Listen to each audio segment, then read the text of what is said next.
Good afternoon and welcome to the Wall Street Crossover Show with myself and Darren Sinden, who's the market commentator at Admiral Markets, who sponsor this segment. Good afternoon, Darren. Afternoon, Zach. Enjoying the rain? Oh, lovely. Yes, it was delightful to get dousing. It's been so hot recently, we want to cool off a bit, don't we? Absolutely. Yeah, right, have the markets cooled off at all?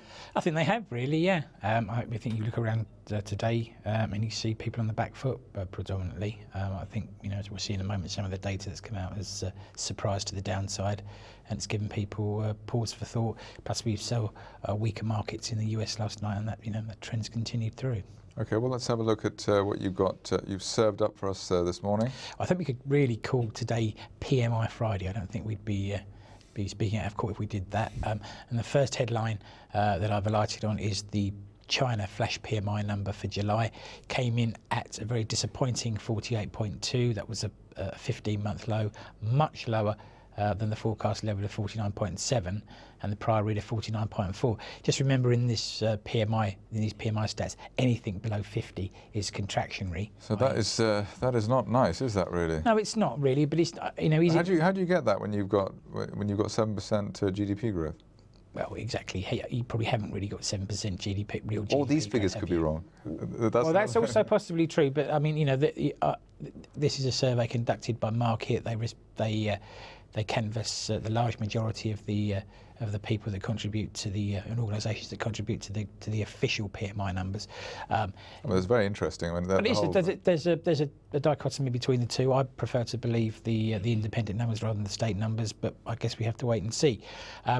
Moving on to Europe, and we've had PMI numbers out in the Eurozone, and we start with the French flash manufacturing PMI for July. Also disappointing, coming in at 49.6, so again contraction read versus the forecast of 50.7 and the prior read of 50.7. Again, another headache for the ECB, Mr. Draghi, and the powers that be in Paris. But it wasn't particularly much better in Germany. The flash manufacturing PMI there for July coming in at 51.5, again lower than the forecast of 51.9 and the prior read of 51.9. Yes, there's growth, but it's not. What we can't seem to do is string together 2 or 3 consecutively better numbers in a row from any of these. The random walk continues, doesn't it? It does, and that then consolidated down into the Eurozone as a whole. There, the flash PMI number for manufacturing here for July, a read of 52.2, lower than the 52.5 that was forecast, and again lower than the prior read of 52.5. But beating China. But that is interesting, isn't it? Yes, and maybe well, that's possible. Well, anyway, Europe is allegedly expanding, and China is allegedly contracting. Yeah, I think that's probably a fair read, and obviously the conditions have been beneficial to European exporters for the most part, as we'll see in a moment. Though that hasn't all been the case for everybody. Okay, let's go for that. Okay, so on to European movers, and we start in France and Holland, I suppose, with Air France KLM, that's ticker AF in Paris. Reported Q2 numbers this morning, posted a loss of 79 million euros versus a loss of 11 million in the same period in 2014. However, revenues did grow by 3%, so I suppose that's something encouraging in there. The oil price fell by 50%. Well, it did, and but the shares are actually up, trading around €6.81 today, up 3.3%. Not really anything to do with the numbers per se, perhaps the revenue figures contributing slightly. But I think the most important thing the market's taken to heart is the idea of additional cost cutting. It's going to try and find 1.8 billion euros in savings, and it says it's going to speed up the process to find those. So scaling back, I suspect, and trying to make itself more efficient. Whether it's possible for an international carrier to do that remains to be seen. And then crossing over the border into Germany, specialty chemicals company BASF, that's BAS in Germany, €80.13, down 3.31%.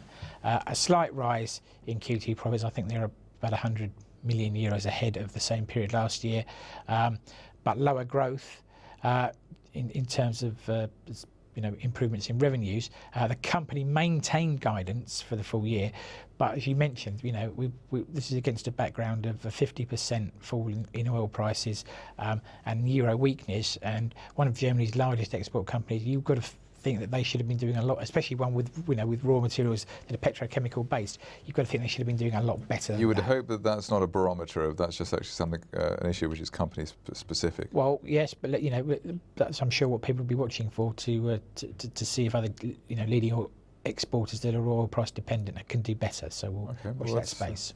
Let's see how that goes. The M&A and rumours. It's just it's more of a sort of a rubber stamping of a deal that we've talked about in the past, and in a sector that we've covered extensively. AT&T, ticker T in the US, is the deal to acquire DirecTV, which is DT.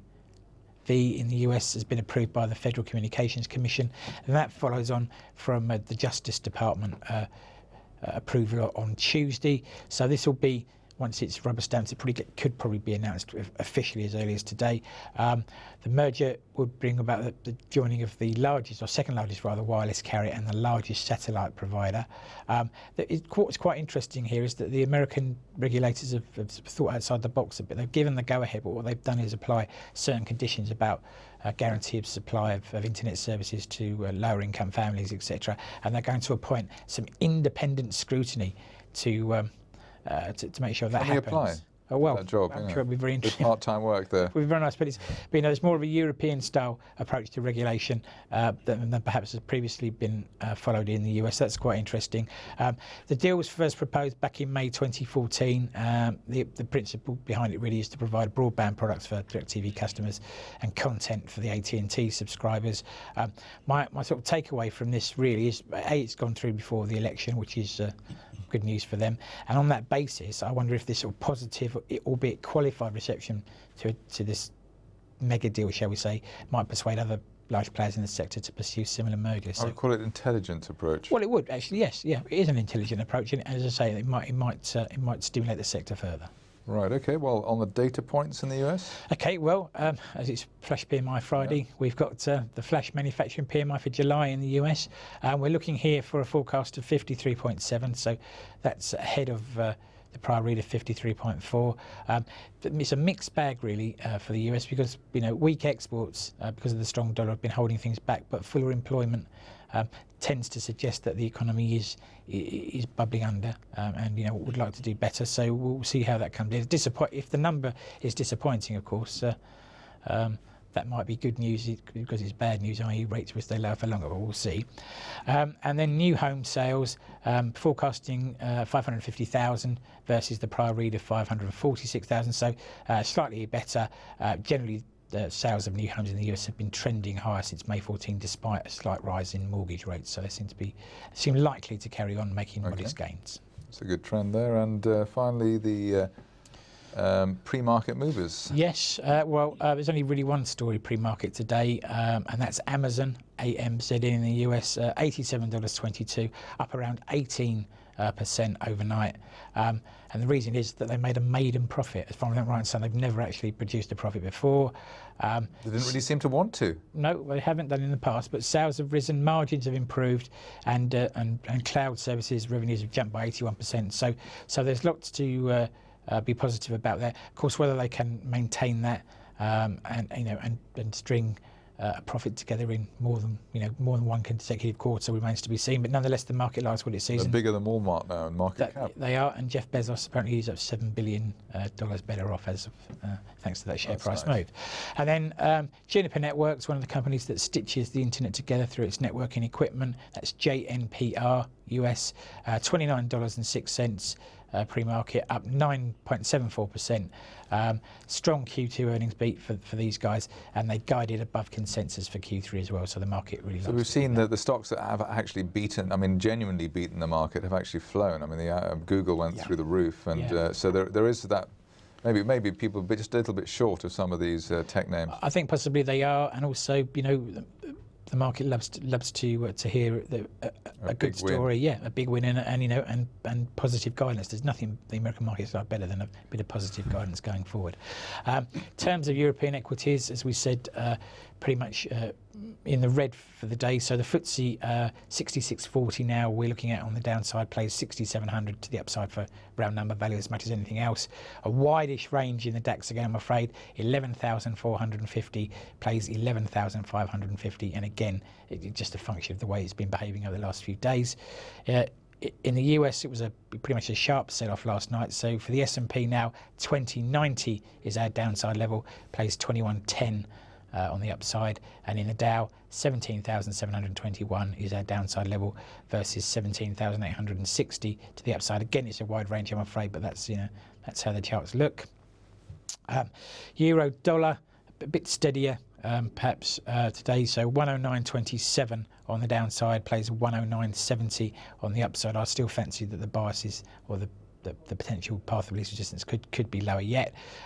Speaking of moves lower, Aussie dollar, US dollar, the bid seems to have disappeared here completely now. 72.65 on the downside, plays 73.10 on the upside, and obviously the weakness is all down to the poor China data. Australia obviously very dependent on Chinese demand. But the gold price is still going down as well. It is as well, and I think the thing about the gold price is you've got to forget about the safe haven status of gold for the moment. Just think about it as a pure commodity play, in which case it's sensitive to weak Chinese data and a strong dollar. Japan, they had some better PMI data out this morning, but it doesn't seem to have done the yen any real favours. 123.80 is our downside level here, 124.14 to the upside, and we're still looking for yen weakness to persist. And in cable, 154.66 and 155.10 are the levels to watch there into the weekend. Okay, well that seems to be a fair summary of the situation. Darren Sinden, market commentator at Admiral Markets, thanks for sharing the Wall Street crossover with us, and we'll be back on Monday.